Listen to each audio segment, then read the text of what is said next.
Hey, today we're going to make a Portuguese dessert that uses rice flour. These are called Bolos De Arroz, which translates to rice cakes, but they're more typically what we call in the US rice muffin. This dessert you'll see in bakeries throughout Portugal. It's very popular in Mozambique, Africa, one of the colonies of Portugal. In the United States, I found a shop that makes a delicious version of these in San Jose, California. It's called Pasteleria Adega. So it's a pastry shop in downtown San Jose. They make delicious malasadas, bacalhau, bolos de bacalhau, a lot of different pastéis de nata or pastéis de Belém, and just a lot of classic Portuguese desserts. If you're in that area of San Jose, check them out. Traditionally, these are made in straight edge tin, so not a tin like our traditional muffin pans that go out, but a very straight edge, and they're lined with a wax paper, which I just cut, this parchment paper, and cooked like that. These are actually little quiche tins with a false bottom. I'm going to use these because I've had them online. I've seen people use just old cans, like old Vienna sausage cans or like fruit cup cans. And probably the easiest option, if you're not going for the super traditional look, is just to cook these in regular muffin tin pans with, a muffin liner, with a paper liner, to be able to pull them out and serve them. So let's get to this. Okay, to cut these, I just have a piece of parchment paper. I figured out the depth. I put a ruler inside the little tins and just figured out I wanted to go about 1/4 inch higher than the height of the tin. So these, and just wrap them around. And that's it. And since there's no parchment paper on the bottom of these tins, I'm going to just give it a little spray with oil. I'm going to use the zest of 1 lemon. So I'm going to mix the milk and eggs, 1/2 cup of milk, 3 eggs,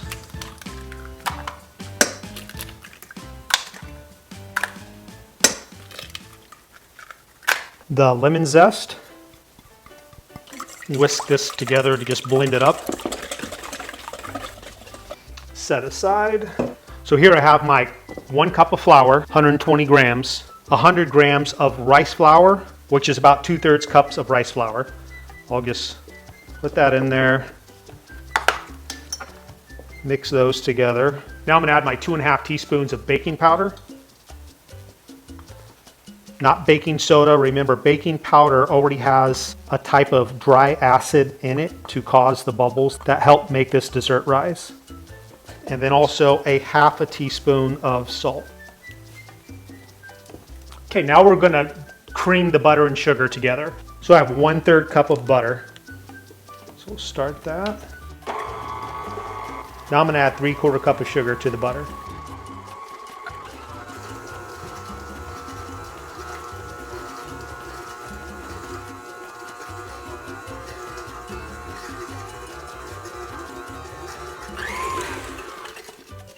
I'm going to turn it up to medium speed now. It's only been going for about 30 seconds. If I feel it, it feels really gritty, kind of like wet sand. And you can see it as it's mixing right now, it's still sort of in chunks. You even could hear it chunking around in there. It's not turning into like a whipped butter or a paste yet. After about 3 minutes, it's starting to turn into a paste. You want to at least clean the sides of the bowl once with a rubber spatula.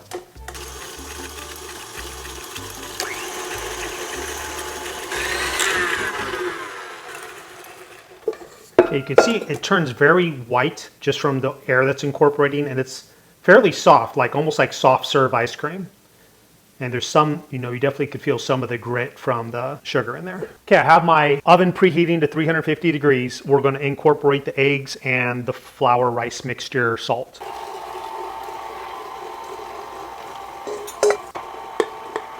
Now slowly add in your flour, and at least once or twice with your rubber spatula, make sure you punch down the stuff that gets stuck on the sides. And you just want to incorporate it. So you don't want to overmix it, because again, even though this has rice flour that prevents gluten development, you don't ever really want to overmix cake batters or muffin batters, because then you're just making them a little tougher. And that is it. Now we're going to fill up the little muffin tins. This is the consistency of the batter. It's fairly thick. I have my sugar in here to sprinkle on top. You even could use like little ramekins. Obviously they'd be a lot bigger, but if you want to line these with a little parchment, that would work too. You want to fill your muffin tins 70% full from the top of the metal form. And then you're going to have about another 1/4 inch above that. And that way it gives it room to expand up and a little above the wax paper. Once you get that first dollop in there, everything holds up. It kind of pushes the parchment paper against the sides of the mold. Okay, the final step to make sure these have a nice crunchy top is to sprinkle a little sugar on each one. The amount is probably about 1/8 to 1/4 of a teaspoon of sugar per little muffin. And this will give it a crunchy top, and it should give it like a crackle, a top that cracks also. That's it, my oven's on, we'll get it in there.